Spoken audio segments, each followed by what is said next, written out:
네, 오늘 성경 말씀 보시겠습니다. 히브리서 7장 24절 25절 말씀입니다.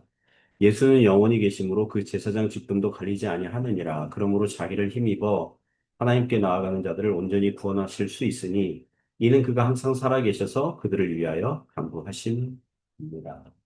아멘. 네, 오늘 그리스도의 승천, 그리스도의 승천. 증거했습니다. 금요일 아침에는 하이델베르그 요리문답 보고 있습니다. 오늘은 사도신경 고백들 중에서 그리스도께서 하늘에 오르셨다는 이 그리스도의 승천에 대한 교훈과 그 교훈에 담긴 그 은혜들을 보고자 합니다. 오늘 요리문답이 46번부터 49번이거든요. 내용상 46번, 49번을 같이 한꺼번에 보고요. 그리고 47번, 48번을 보도록 하겠습니다. 먼저 46번, 49번 문답 보겠습니다. 46번 문답은요. 질문입니다. 그리스도께서 하늘에 오르사라는 말을 그대는 어떻게 이해합니까? 답변입니다. 그리스도께서 제자들이 보는 가운데서 땅으로부터 하늘로 취하여 지셨고 우리의 유익을 위하여 거기에 계속 계시며 장차 선자와 죽은 자들을 심판하기 위하여 다시 오신다는 뜻입니다. 49번을 같이 보겠습니다. 질문입니다. 그리스도의 승천은 우리에게 어떤 유익을 줍니까? 답변입니다. 첫째로 그는 하늘에서 그의 아버지의 임재 앞에서 우리의 대언자가 되십니다. 둘째로 우리의 몸이 그리스도 안에서 하늘에 있는데 이는 머리이신 그리스도께서 그의 지체들인 우리를 취하여 자기 자신에게로 올리시리라는 확실한 보증입니다. 셋째로 그리스도께서 보증으로 그의 성령을 우리에게 보내시고 성령의 능력으로 말미암아 우리가 그리스도께서 하나님의 우편 앉아 계시는 저 위의 것을 구하고 땅의 것을 구하지 않습니다. 그 예수님께서 승천, 그리스도의 승천의 교훈과 설교 강의는 잘 다루지 않을 수 있습니다. 그죠? 들어본 기회가 별로 없잖아요. 그러니까 이런 기회에 배우고 정리해두면 유익한 줄 압니다. 예수님께서 하늘에 오르셨다, 승천하셨다 그러면요. 가장 먼저는 예수님께서 성육신하시고 이 땅에 오셔서 행하신 모든 구원의 사역, 이 지상 사역들이 다 성공적이었다. 하나님 마음에 쏙 드셨다. 하나님의 공에 만족하셨다는 뜻입니다. 만일 예수님의 지상 사역들 중에서 어느 하나가 부족하고 결격 사유가 있으시다면 하늘에 오르실 수 못하셨을 거예요. 하나님 아버지께서 반대하셨을 거예요. 구원 사역이 다 완성되고 만족하기 전까지는 하늘에 오지 말라고 막으셨을 거예요. 그러나 예수님께서 승천하셨다. 그러면 이것은 무슨 뜻이라고요? 예수님의 지상 사역, 십자가로 대표되는 구원의 사역이 완벽하고 완전하였다는 뜻이겠습니다. 우리가 이런 질문 해볼 수 있습니다. 예수님께서 부활하신 이후에 계속 이 땅에 머무시면서 부활하셨으면 영생의 불멸의 몸 얻으셨잖아요. 그러면 이 땅에 계속 머무시면서 우리 믿는 자들과 함께 하셨다면 어떻겠습니까? 더 좋았지 않았을까요? 예수님의 얼굴을, 우리가 얼굴과 얼굴을 대면하여 대화할 수도 있고, 그죠? 직접 만져볼 수도 있고. 열두 사도들만 직접 예수님의 말씀을 듣고, 눈으로 봤고, 손으로 만진 바가 됐다 그랬는데, 우리도 예수님께서 이 땅에 머무신다면, 승천하시지 않고 머무신다면, 우리도 직접 예수님의 말씀을 듣고, 예수님으로부터 직접 설교도 듣고, 사람 목사들의 설교보다는 예수님으로부터 직접 설교 듣고 강의 듣고 그거 얼마나 좋았을까요? 눈으로 보고 손으로 만진 바 되고 이러면 우리의 믿음이 더 좋아지지 않았을까요? 라는 질문 해볼 수 있습니다. 46번 그 답변 보시면요. 그 그리스도의 승천이 무엇을 위했다고 그래요? 우리의 유익을 위해서. 우리의 유익을 위하여 거기 계속 계시는 우리의 유익을 위해서 승천하셨고 하나님 보좌 우편에 앉으셨다고요. 우리의 유익을 위해서라면 이 땅에 계속 머무시면서 우리랑 대화도 하시고 또 서로 이렇게 만져볼 수도 있고 뭐 그럴 수 있는데 그죠? 도마처럼 예수님의 그 뭡니까 몸에 창자고 못자고 뭐 이거 확인하면서 신자들의 믿음이 더 좋아졌을 수 있을 것 같은데 하지만 다시 말씀드리자면 왜 승천하셨습니까? 우리의 유익을 위해서라는 거죠. 우리의 유익을 위해서. 그러면 어떤 유익입니까? 49번 문답이요. 이 49번 답변 보면 세 가지로 답변하는데 두 가지만 보려고 그래요. 첫째는 하늘에서 우리의 대언자, 중보자 되시려고. 히브리서 7장 24절, 25절 우리가 읽은 본문인데요. 히브리서 7장 24절, 25절 보시면 예수는 영원히 계심으로 그 제사장 직분도 갈리지 아니하느니라. 그러므로 자기를 힘입어 하나님께 나아가는 자들을 온전히 구원하실 수 있으니 이는 그가 항상 살아 계셔서 그들을 위하여 간구하심이라. 자, 24절 보면 예수는 영원히 계심으로 구약의 인간 제사장들 레위지파 아론의 후손들의 제사장 직분들은 임시적이고 제한적이었죠. 왜냐하면 그냥 죽으니까 그죠? 네. 그 제사장 직분 하다가 이제 죽잖아요. 나이가 들면 죽잖아요. 죽으면 더 이상 제사장 직분을 감당할 수 없거든요. 그러나 예수님은 부활하심으로 영생을 얻으신 인성으로 존재하시니 승천하셔서 그 제사장 직분이 영원히 제사장 직분도 영원히 있게 된 것입니다.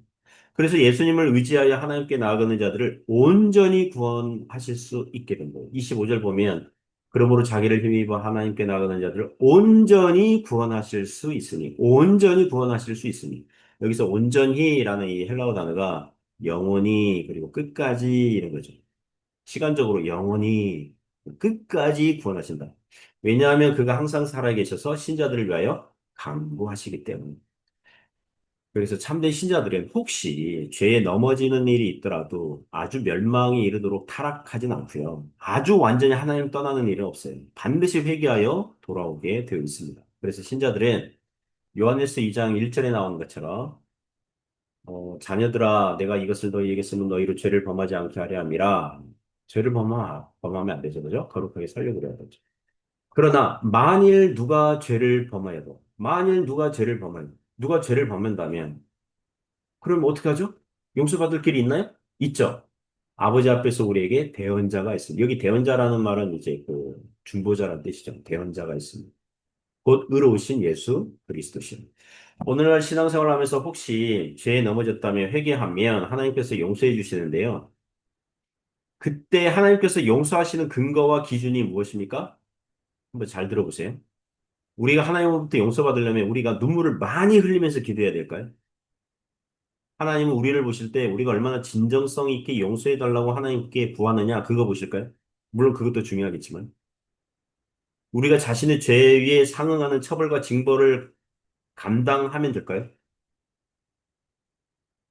하나님께서 우리를 용서하시는 근거와 기준은 우리의 애씀과 우리의 수고와 하나님의 용서를 얻기 위해 행해지는 모든 인간적인 방편에 있는 게 아니에요.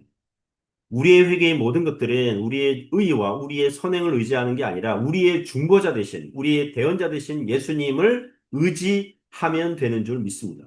그게 기준과 근거예요. 우리가 주일에 교회당에 나와서 예배를 위해서 우리 하나님께 기도할 때 이런 식으로 기도합니까? 하나님, 제가 지난 일주일 동안 나름 신자답게 열심히 성실하게 살았으니까 저희들의 예배를 받아주십시오. 이렇게 하나요?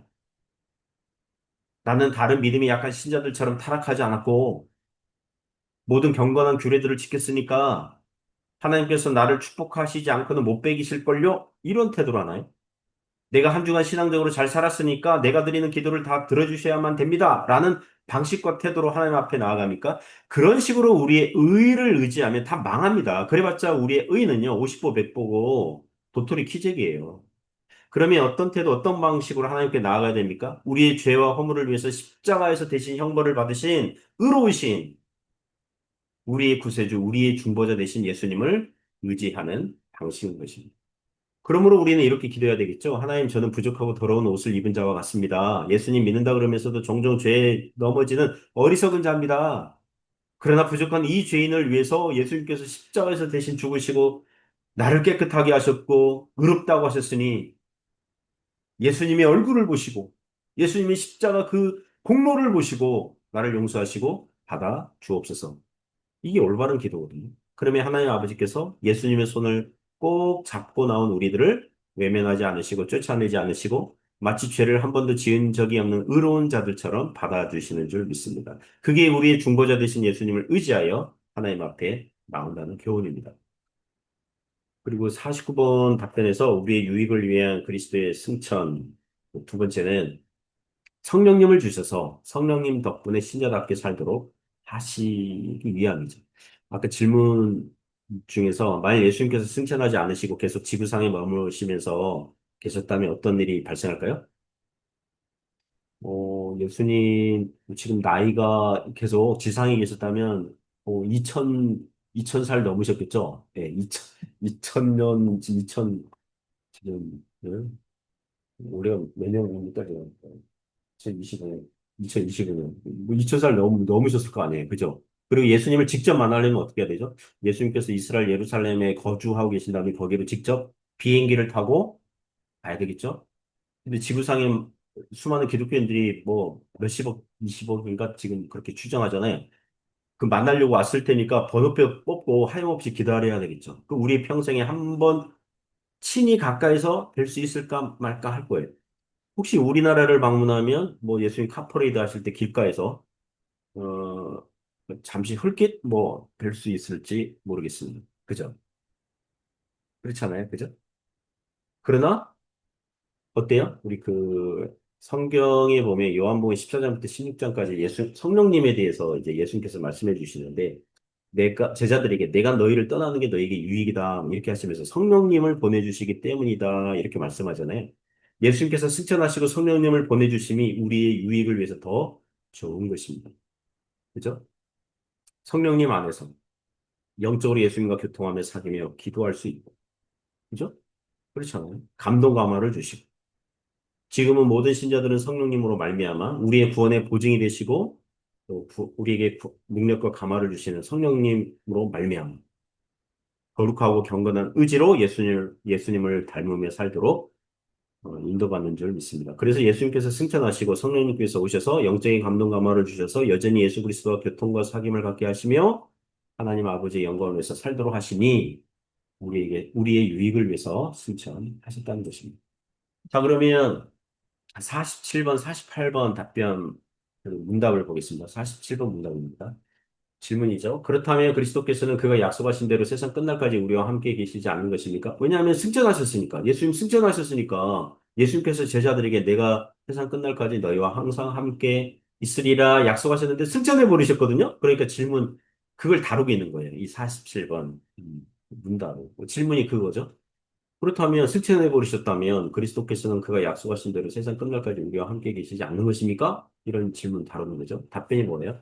그리스도는 참 사람이시요 참 하나님이십니다. 그러므로 그의 인성과 관련해서는 더 이상 땅에 계시지 않으나 예수님의 육체는 이제 하늘에 가셨기 때문에 그의 인성과 관련해서는 더 이상 땅에 계시지 않으나 그의 신성과 위엄과 은혜와 성령과 관련해서는 어느 때든지 우리에게서 떠나 계시지 않습니다. 예수님의 신성과 인성 그리고 성령님 덕분에 두 가지 답변이에요. 예수님의 신성 그리고 성령님 덕분에 예수님은 세상 끝날까지 우리와 항상 함께 계실 수 있는 것입니다. 예수님의 이성 일인격, 한 인격 안에 신성과 인성의 결합으로 존재하시잖아요. 그러니까 예수님의 육체는 하늘에 가셨어도 예수님의 신성으로는 하나님의 그 속성으로는 얼마든지 성부께서 우리와 함께 하시고 성령께서 우리와 함께 하시는 것처럼 그리스도의 그 신성으로는 무한하시고 편지하시니 얼마든지 믿는 신자들과 세상 끝날까지 함께 하실 수 있는 것입니다. 48번 문답이요. 질문입니다. 이거는 좀 어려울 수 있는데요. 이 당시 독일에서 그 루터파가 이게 여러분 성찬식 배울 때 그 공제설, 그러니까 루터는 이렇게 생각했거든요. 어, 예수님께서 신성으로 우리와 함께 하신다면 신성과 인성이 분리되지 아니하시니 그러면 인성으로도 함께 해야 된다. 막 그렇게 주장해가지고 이제 그런 성찬식에서 공제설 뭐 이게 나왔는데 그런 부분 다루고 있어요. 질문이죠. 그러나 어디든 그리스도의 신성이 있는 곳마다 그의 인성이 있는 것이 아니라면 그리스도의 두 본성들이 서로 분리되는 것이 아닙니까? 그 답변이죠. 결코 그렇지 않습니다. 신성은 제한을 받지 않고 편재함으로 그가 취하신 인성의 영역을 뛰어넘으나 그럼에도 불구하고 신성이 이 인성 속에 있고 또한 인격적으로 인성과 연합한 상태로 남아 있습니다. 음, 어, 그러니까 이런 질문이죠. 예수께서 육체로 승천하셔서 하늘에 계신데 그분의 신성으로는 이 땅에 있는 우리와 함께 하신다면 그렇다면 신성과 인성이 분리되는 것이니까 분리돼 버리는 거니까 초대교회 때로부터 신앙 고백한 것과 이게 다르게 되지 않습니까? 이런 거거든요. 참고로 이 당시 하이델베르그 요리문답 나오는 당시 카톨릭과 루터파들은요. 예수님의 신성과 인성이 언제나 분리되지 않는다 그래서 성찬식 할 때 카톨릭에서는 그 화채설, 예수님의 진짜 살과 피를 마신다, 막 이렇게 주장해버리고, 루터파에서는 그 떡 위에 아래 함께 임재하신다, 막 이렇게 좀 어떻게 표현하면 좀 이상하게 뭐 이렇게 주장을 했었거든요. 그래서 그런 부분을 지금 다루고 있습니다. 우리는 이렇게 이해하고 정리하면 됩니다. 예수님의 신성과 인성이 한 인격 안에 결합되어 계시지만 신성과 인성이 각자의 그 본성의 고유한 속성은 있으시거든요. 그러니까 신성과 인성이 분리되지 않고도 얼마든지 신성으로는 그리스도의 신성으로는 우리와 함께 하시고 무소부재하시며 편재하실 수 있으시다는 거예요. 예수님의 신성과 인성이 서로 고유한 속성을 유지하면서 한 인격 안에서 결합하셨다라는 이해와 고백. 이거는요, 우리가 나중에 천국 가서도 예수님을 배울 때에 영원한 신비로 남을 거예요. 예수님의 이성 일인격. 그 존재로서 존재하시는 것을 우리가 이해할 때에, 그러니까 그 정도 이해하는 되는 거지, 영원한 신비로 남아있을 거예요. 예수님께서 그렇게 우리를 위해서 성육신하시고, 우리의 인성을 입으시고, 그거는요, 정말 영원한 신비로 남아있을 거예요. 영원한 찬양과 경탄과 그런 주제가 될 거예요. 자, 오늘 우리가 교훈으로 배울 것은 예수님께서 승천하신 것은 우리의 영적인 유익을 위해서라는 것입니다. 영원한 제사장이시며 중보자가 되셔서 우리를 위해서 간구하시고 우리가 끝까지 영원히 구원을 받을 수 있도록 하셨다는 것입니다. 그래서 로마서 8장 37절, 38절 보면은 그런 말씀하잖아요. 신자들로 하여금 그리스도 예수 안에 있는 하나님의 사랑에서 끊을 자가 없다. 예, 끊을 자가 없다.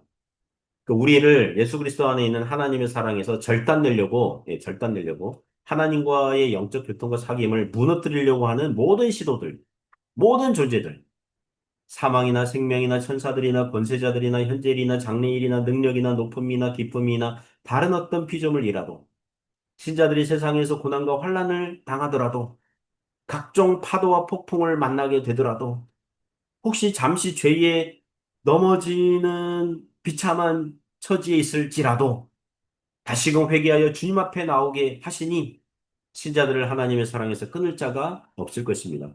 그러므로 우리의 중보자 구세주 예수 그리스도께서 우리와 함께 하시니 그리스도를 붙잡는 저와 여러분 되시기를 주님의 이름으로 축복합니다. 기도하겠습니다. 하나님 아버지 영원한 중보자 제사장 되어 주셔서 하나님 보좌 우편에서 우리를 위해서 친히 간구하시고 그의 신성으로는 그리고 성령으로 말미암아 세상 끝날까지 우리와 함께 하시니 주님을 붙잡고 오늘도 믿음으로 살아가도록 함께하여 주옵소서. 예수님 이름으로 기도드립니다. 아멘.